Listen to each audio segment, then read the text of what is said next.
What's crack-a-lackin'?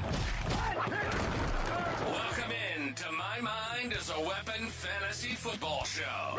Welcome into episode 50, everybody. I am your host, SleezBall. Today's episode is going to be my wide receiver rankings heading into week 3, my top 32. I'm going to show you a couple of people that have fallen out of my rankings as well.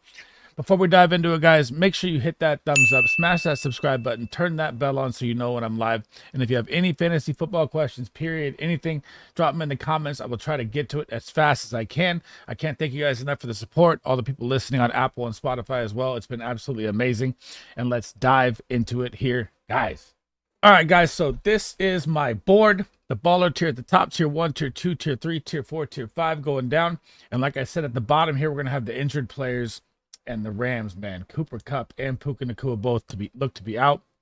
Puka 5 to 7 weeks with Kupp. The update today is they're going to take it week to week. So it was an IR shot yesterday. He could be a possible candidate. Now he's, week to week, which is, some good news if you're a Kupp owner. I have a ton of him, so I'm happy about that. Debo looks out week to week. Same with AJ Brown, probably 2 to 3 weeks, they're saying. T. Higgins, we don't know about yet. So, he could be up in there. I'd probably put him around top 20 because the matchup is so juicy against the Commanders if he's out there playing. And Keenan Allen, this is a top 12 to 10 wide receiver if he gets out there this week. The matchup is so good against the Colts, but I'll get to that in a minute here. And he had 11 targets week 1. He was the focal point of the offense. So when he's out there, I'm going to smash him up there, especially in this matchup. Stephon Diggs has fallen out of my top 32. So he's on the far right. He's 100% the third option for the Houston Texans offense, and he's a touchdown-dependent boomer bust guy, which I'm trying to stay away from. Now, let's dive into it here. The baller tier, starting off with my number 1 wide receiver on the week, and you're going to think it's crazy because he hasn't done nothing, but this is the matchup. This is the Jamar Chase game right here. The Washington Commanders are last versus the air yards, last versus everything. Their defense is the worst. You get Monday Night Football, the bright lights. Jamar Chase is going to be on showcase. I don't care if T. Higgins is out there. This is a Jamar Chase game, and I think he's going for 20, 25 plus in this game, and he's going to absolutely destroy the Washington Commanders. Number 2 is going to be C.D. Lamb. So C.D., this game is going to be against Baltimore. At home, they just got throttled by the Saints, but C.D. still found a 65-yarder down the sideline. He's always a must-start electric player, and he ramped up to 100% in week 2, or looked about, I'd say 90, 95 ramped up. Now you're going to get full-blown CD. And the Ravens, man, they're 0-2. This is a big game for both these big franchises right here. None of them want to go down. Cowboys will go 1-2 if they lose. Ravens will go 0-3 if they lose. That'd be crazy. I did not see that coming. So this is a monster game to pay attention to this week.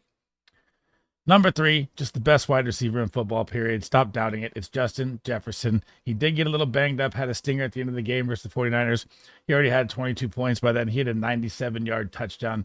This man is an absolute demon on the fantasy football field, no matter what he's doing, it doesn't matter.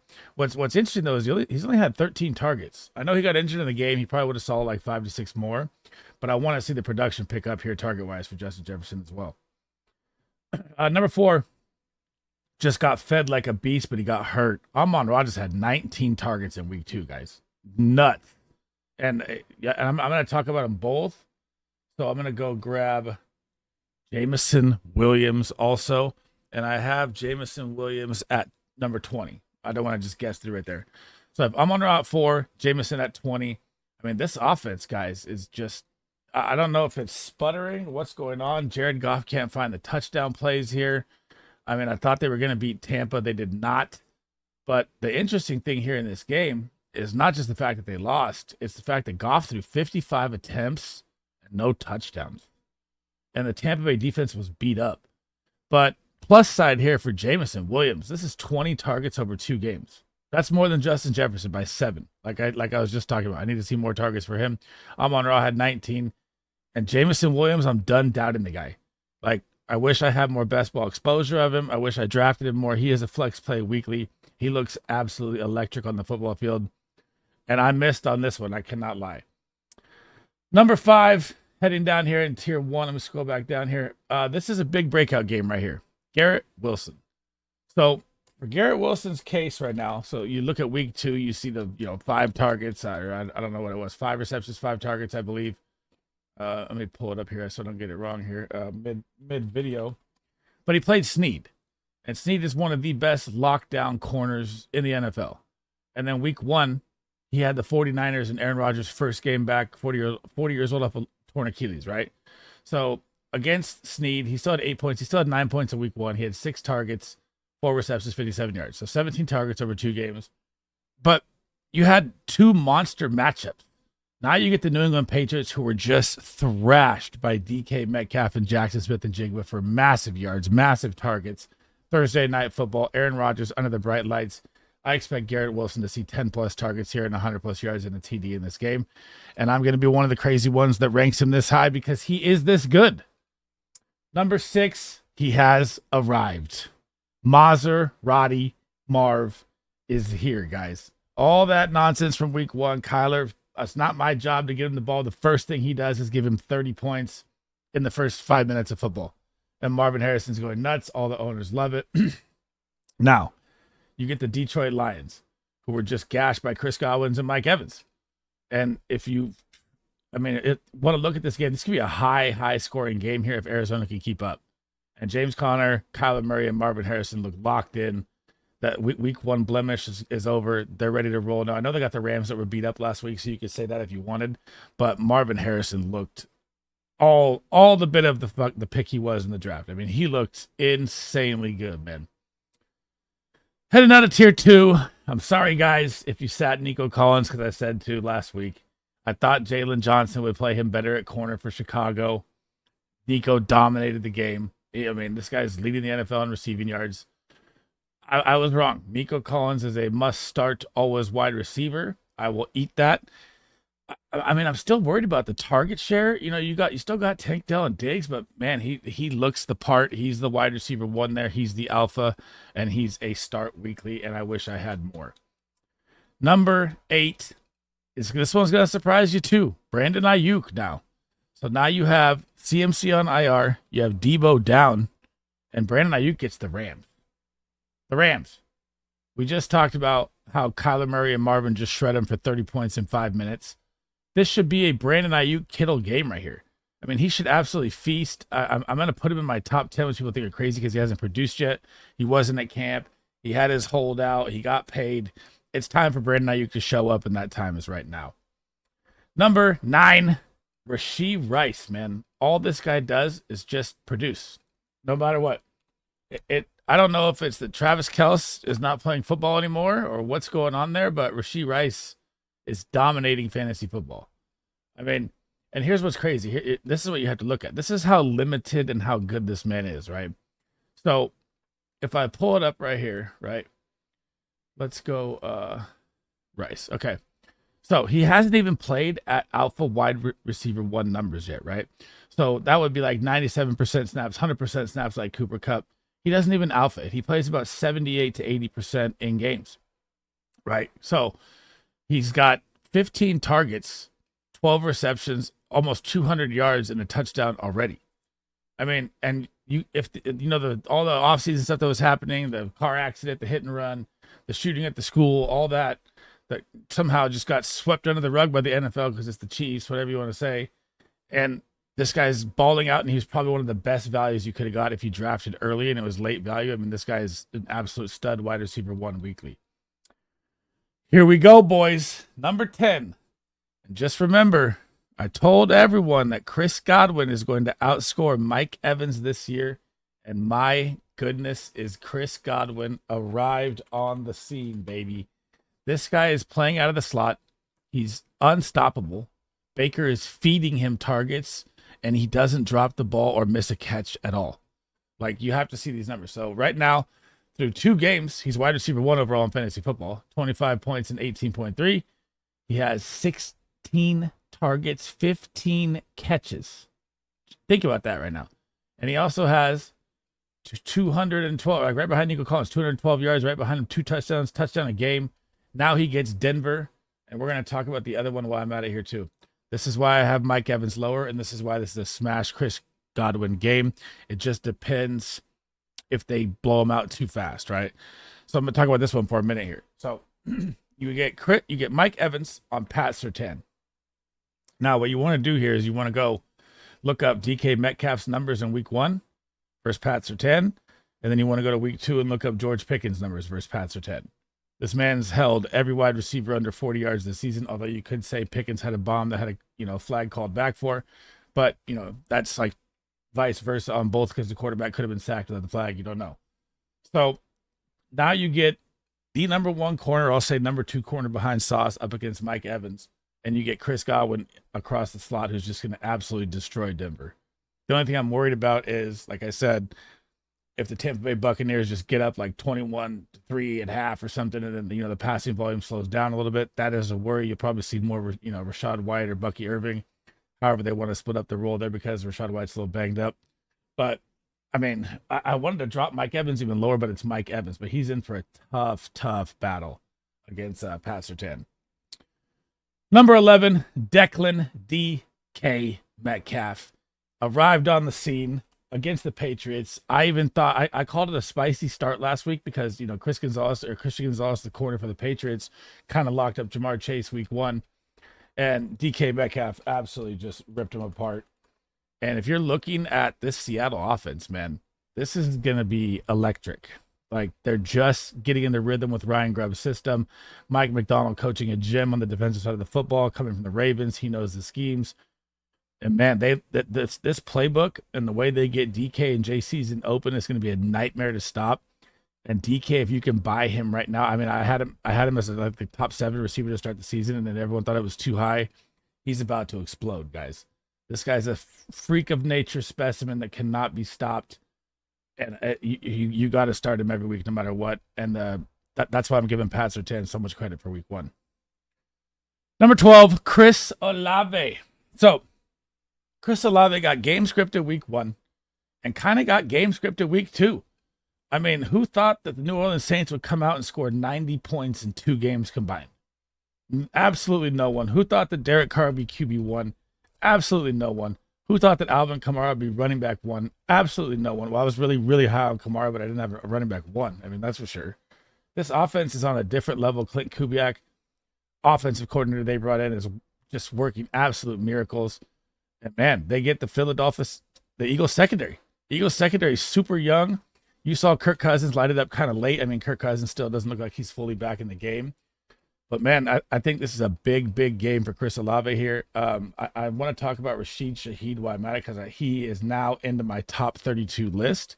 So he's a newcomer. Welcome, Rashid Shaheed. I have him at 30. So this man is just an absolute bomb away every game from winning you a weekly matchup. Like, he doesn't even have to touch the ball much. It's nuts. 17 points in week 1, 22 in week 2. He's never played over 70% of the snaps, so you're not getting a full wide receiver. He only has 9 targets, 7 receptions, but 166 yards and 2 touchdowns. So 7 receptions, 160. Do the math there on that, right? You're looking at about 23 yards, if I'm doing it in my head, 23 yards average. This guy's just a bomb threat. But it is like the boomer bust weekly with like Xavier Worthy. So like I'll bring him up here too. I have him at 32. These 2 guys right here, and I told you this week 1, and I called this in my video. I was like, everyone's going to start Xavier Worthy in week 2 thinking he's going to pop off. He only had 3 touches, man. And now Xavier Worthy does nothing in week 2. So now you're like, oh, what I could have told you ahead of time is that these are boomer bust players. But I'm going to put him in my top 32 because I'm playing the 50-50 odds here. And if I'm looking at the Chiefs game as well, you're going to have AJ Terrell kind of looking at, Rashee Rice. He doesn't travel, but he plays left side. You have Simmons and Bates over top. This could be a pop game here for Xavier Worthy because they'll be focused on Rashee and Kels. But again, he doesn't see enough volume. I mean, he has 4 touches in 2 games, 4 receptions. I mean, Zay Flowers does that in a drive. So I'm not really super high on these guys, but I'm going to talk about him because, and Rashid Shaheed's been impressive for 2 games straight, but it's like, man, is it going to keep up? It's these guys are just so boomer bust. That's why I have them this low. Heading down to tier 2, right before Mike Evans, my wide receiver 13 is DJ Moore. And like I said, if Keenan Allen is out there playing as well too, I'm smashing Keenan Allen in the top 15 with DJ Moore. This Colts secondary is 32nd EPA against pass against. It's absolutely terrible. This is the defense that you can shred on the ground, in the air, everywhere you want. The Colts defense is definitely one of the worst in the league and probably going to give up the most fantasy points on the season. I mean, look at Josh Jacobs. He just ran 32 times. Colts couldn't even move the ball. It's just been a shit show, and it's not going to get any prettier here if they lose week 3 for the Colts either. So we went over number 14, number 15. I did it wrong. Davante Adams. I was going to say Slim Reaper.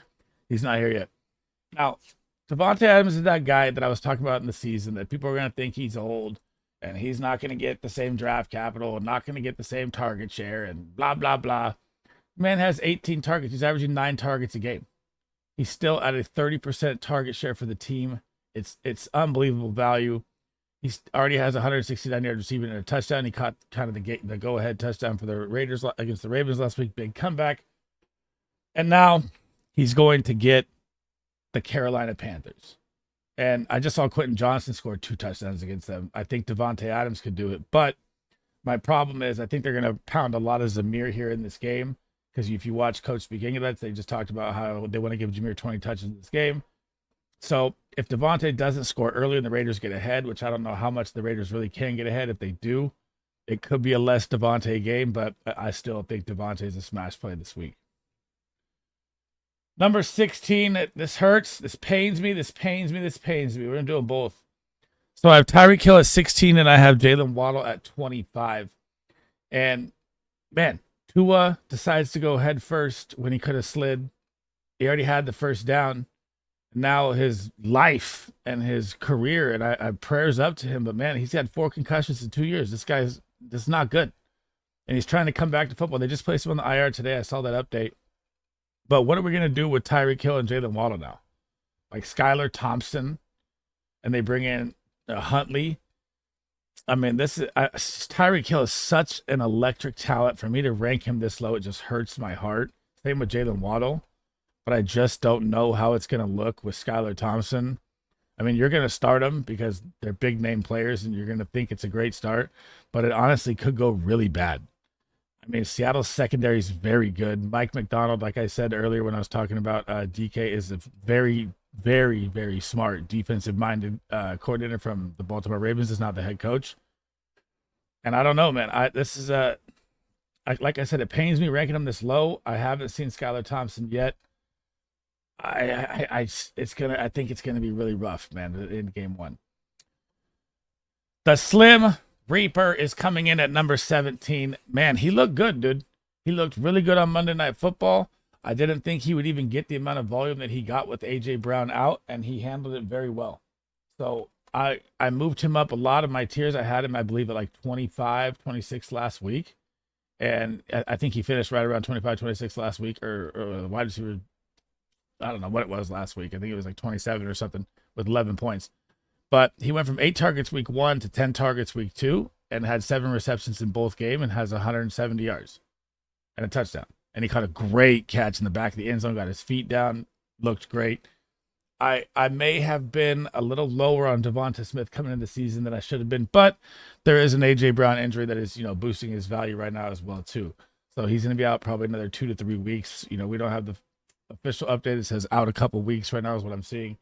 So Devonta Smith is going to the moon every single game until he's back, but I think he's still going to be like a wide receiver 2 startable, which I had him as like a low end wide receiver 2 flex play. I've changed that. This man is very, very startable as a wide receiver 2 weekly. Another one I missed on here. I was out on Zay Flowers at the beginning of the season. I didn't think, I thought he was a gadget guy, but they're using their gadget guy like a psycho, man. So he has 21 targets over 2 games.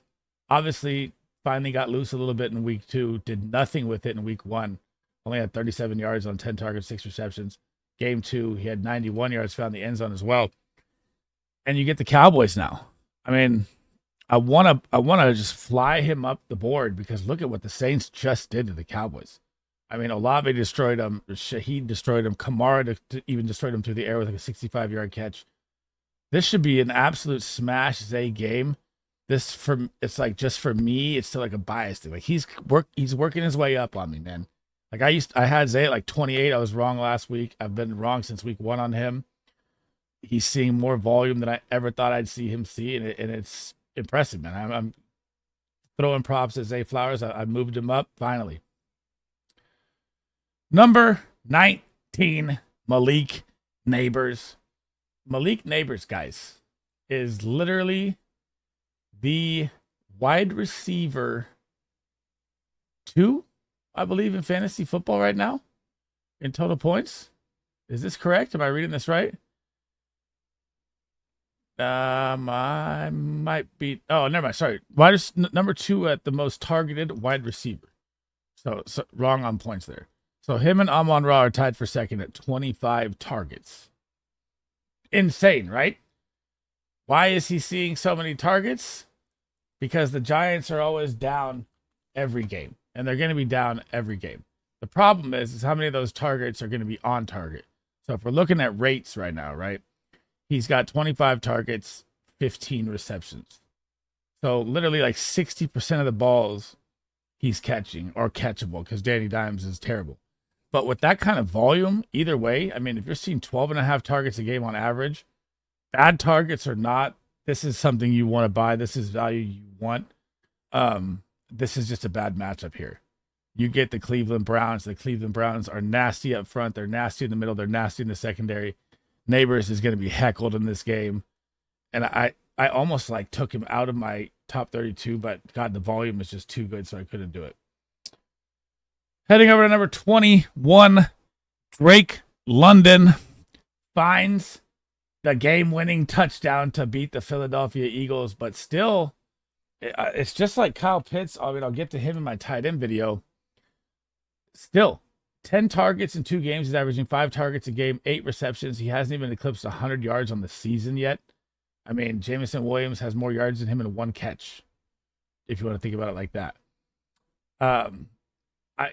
I know they got the big win. Kirk found a little rhythm, which I guess that's an upside plus if you're an owner of Drake London.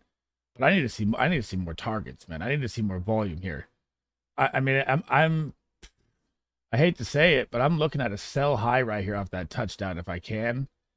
But, you know, I would wait a week because you do get the Chiefs, and it could be, you know, they got to score a lot of points here against the Chiefs. Maybe it could be a shootout game, but both these defenses are good. Could be, you know, just like the game we watched on Monday night. I don't know. He's a tough one for me right now. I'm kind of in the middle because I was super high on him coming in, and Kirk just hasn't fed him like I thought Kirk would, or he hasn't fed Pitts either. But we'll get to Pitts again, like I said in the tight end video here. Coming down the wire here, number 22. This guy's got to wake up now. Amari Cooper. I don't know what is going on here in Cleveland. Somehow they sneak out the win versus the Jags in an ugly game. But you have to look at these numbers. Like, think about what I'm saying here, okay? So I just talked about Drake London, who has 10 targets, right? Oh, that's both games combined. Amari Cooper has 17. 17 targets. He's played 90% of the snaps. He's a full-time out there wide receiver. You know, just like I was talking about, you know, saying you get half the snaps, right? You're out there like 70% of the time, like, you know, Rashee Rice. And look what he does with it. Amari's a 95% wide receiver. 17 targets, 5 receptions. 5. That's 27% catch rate. That's absolutely terrible. And he has 27 yards on 17 targets. Either Deshaun Watson sucks or something here, man, because this should be getting better. This matchup is beautiful. You get the New York Giants. This should be a 100% Amari Cooper 25. You know, he has those freaking crazy games where he went for 50 last year. This should be a big Amari Cooper game, but Jerry Jeudy is outplaying him. And I don't understand it. It make sense to me because it doesn't make any sense. This should be an Amari Cooper smash game. And if it's not, I'm going to take him out of my top 32 because this is an easy matchup for him. Number 23. Time to buy this guy right now. If you have Dynasty, Yahoo, Fantasy, whatever you play, ESPN, NFL, whatever it is, go get George Pickens right now, guys. George Pickens has had a very, very brutal first 2 game matchups with Atlanta. Like I said, AJ Terrell, Bates, and Simmons, one of the best secondaries. Week 2, he got Pat Surtain, like I talked about with DK Metcalf. And Pickens actually did better on Pat Surtain than DK did. There was just a flag. Dude, Fields rolled out through the money beautifully. 40 yards right into the bucket. Pickens beat him across the top, but it was called back for like 45 yards. And he looks like a matchup nightmare. It's just the offense, Arthur Smith, they don't pass enough. I mean, I would love to see like Pickens as like the Rashee Rice role, man, and just see what happened. It'd be nuts. But he is my wide receiver 23 right now. Heading into closeout tier 3 here, Tank Dell is my wide receiver 24. And it was just missed opportunities here. It wasn't anything crazy. I know Nico Collins had the bigger game. Yeah. I'll eat that one. Nico Collins is him. That's painful saying. I didn't take a lot of Nico anywhere I looked at this season either, like best ball or anything. But so if you still want to look at it, so week 1, right? Let's say week 1. Let's throw it back a week. There was 8 targets to 7 targets. Nico Collins had more. Tank Dell also had 3 catches called back for flags, so he really had 10 targets.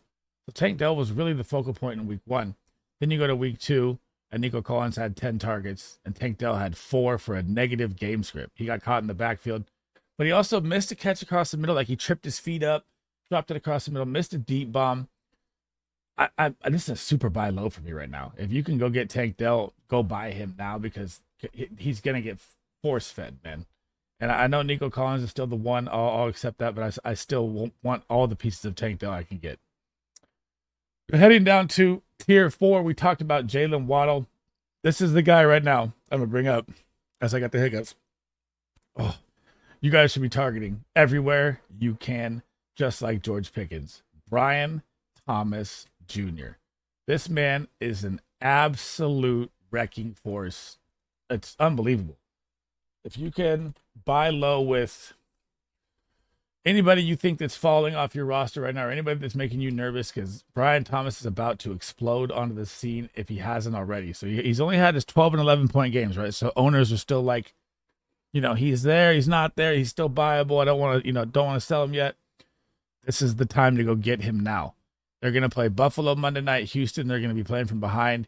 You're going to see a ton of passing work. Then they get the Colts. The Colts are the worst secondary, like I said. They're going to explode on them. The schedule gets golden down the playoff stretch here. Raiders, Titans, Indy again, Colts for the championship. I mean, if this guy didn't play behind Neighbors, where would he be getting drafted right now? I mean, think about it. What if he was at Ohio State, the number 1 wide receiver that was there? Would he have gone higher than Neighbors?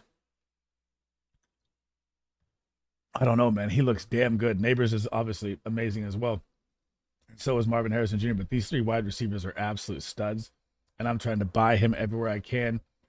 I have him lower this week because the Bills secondary has been better than I thought they would. I mean, like I said, they shut down Waddle and Tyreek with 2 out there. But Brian Thomas Jr. is just a different beast, man-to-man. 6'4", big body, red zone threat. He can go get a jump ball. He can beat you off the line. I love Brian Thomas so much. Number 27, Terry McLaurin, man. I can't explain it. Make it make sense. For some reason, Jaden Daniels and Caleb Williams just don't look accurate. They don't look like they've understood the NFL or defenses or reading it. He takes off running more than he takes off passing. But there was a plus side here, right? He did have 8 targets in the game. So, I mean, if you look at Drake London, he's had 10 targets in 2 games. At least Terry had 8 in a game. So, I mean, you can put it that way. And he's a 90% snap receiver that's out there. But he only has 8 receptions, guys, for 39 yards. So, I don't know if it's the Cliff Kingsbury system of hit the short passes and hope they have yak and get going, because that's not Terry McLaurin's style. He's not a, short route, hit a comeback and then turn it. That's never been Terry. So I'm going to be real. I was worried after week 1. Now I'm worried. I'm going to be really, really worried if he doesn't have a good game on Monday night. The Bengals secondary is very beatable. I mean, this should be another smash play for Terry McLaurin. And I was super high on him in the draft. And I thought Jaden Daniels was a prolific passer from LSU. And all of a sudden, the guy can't hit water if he fell out of a goddamn boat. Ugh, it's painful, man. I hope he bounces back this week. I'm going to keep him in here still because Terry is my guy, and this matchup is too good. I can't turn it down here. Number 28, Calvin Ridley. It's safe to say, guys, that Calvin Ridley is back better than last year off, his gambling nonsense, right? This man is on a different planet. He looks like he's moving faster. That catch last week in traffic was insane for the touchdown. I mean, DeAndre Hopkins, you could say that, yeah, he's played limited snaps. He's been hurt. I get all that. I do think DeAndre is a better possession receiver, but Calvin Ridley looks electric, guys. I mean, he's 30 points in fantasy right now, 13 targets over both games, 103 yards and a touchdown. And Will Levis hasn't looked good. I mean, imagine if Ridley didn't even make that spectacular catch.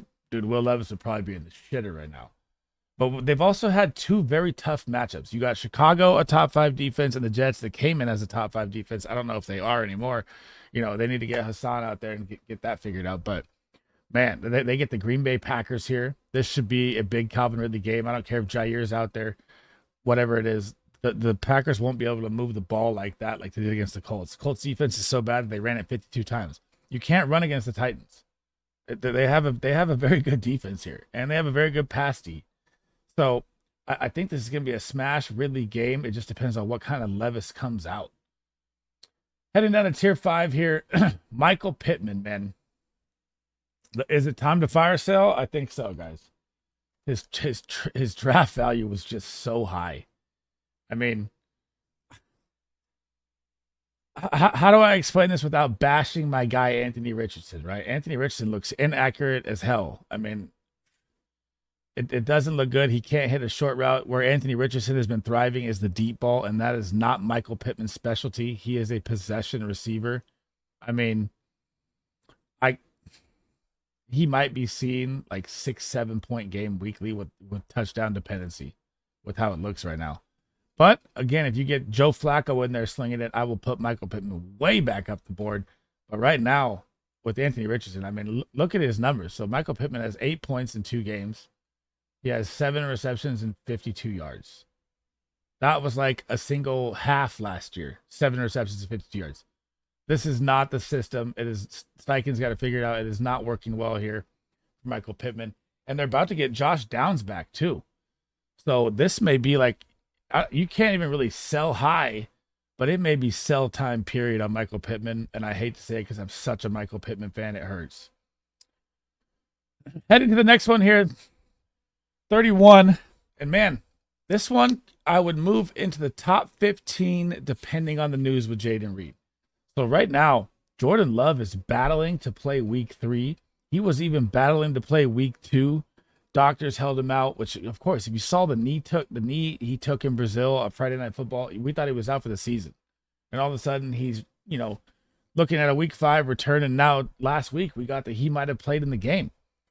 So man, if I can get my hands on Jaden Reed for cheap right now, and I'm buying him everywhere I can because he was wide receiver 1 week 1 against the Eagles. And he blew up in the first half for 30 points. This man is a touchdown just vulture. He just finds the end zone. And Jaden Reed, I'm going to put at 31. But again, if Jordan Love is out there, I would put him at a top 15 wide receiver. To recap it, for those of you listening, guys, make sure you smash that like, smash that subscription button. All the support's appreciated. My ballers tier, I did it all in one, is Jamar Chase at 1, CeeDee Lamb at 2, Justin Jefferson 3, Amon-Ra 4, Garrett Wilson 5, Marvin Harrison 6. Tier 1, Nico Collins, Brandon Ayuk, Rashee Rice, Chris Godwin, DK Metcalf, Chris Olave. Tier 2, DJ Moore, Mike Evans, Devontae Adams, Tyreek Hill, Devonta Smith, Zay Flowers. Tier 3, Malik Neighbors. I don't like the matchup. Jameson Williams, I put him in my top 20, which is crazy. Drake London, Amari Cooper, George Pickens, Tank Dell. Tier 4, Jalen Waddle, BTJ. Terry McLaurin, Calvin Ridley. Tier 5, Michael Pittman. I'm very nervous about Rashid Shaheed. Jaden Reed, I love. If Jordan Love plays, I'd move him up once again. And Xavier Worthy, the boomer bust at 32. And again, if T. Higgins is playing, I'd move him on the board and take out, Xavier Worthy. I don't like the boom plays in fantasy football. That is the end of episode 50, guys. I cannot believe we are 50 episodes in on the season. Thank all of you guys for rocking with me. Thanks for all the support, guys. Make sure you smash that like button, smash that subscribe button, turn that bell on. If you have any fantasy football comments, anything, period, remember to drop them in the comments. Anything. I will try and get to them all as fast as I can. Also, guys, I will put the Discord link in a pinned comment on the video. So if you guys want to talk ball off stream, have any questions, whenever I'm not live or whatever, I'll try and answer those as well. I'm here to support you guys, to help you win your weekly matchups and get you that ultimate goal of the championship, guys. And my next video will be my tight ends and then my defense and kickers. And if you guys want to check out my running backs and quarterbacks, they are out before, guys. That's it for me, man. I'll see you in the next video. SleezBall out.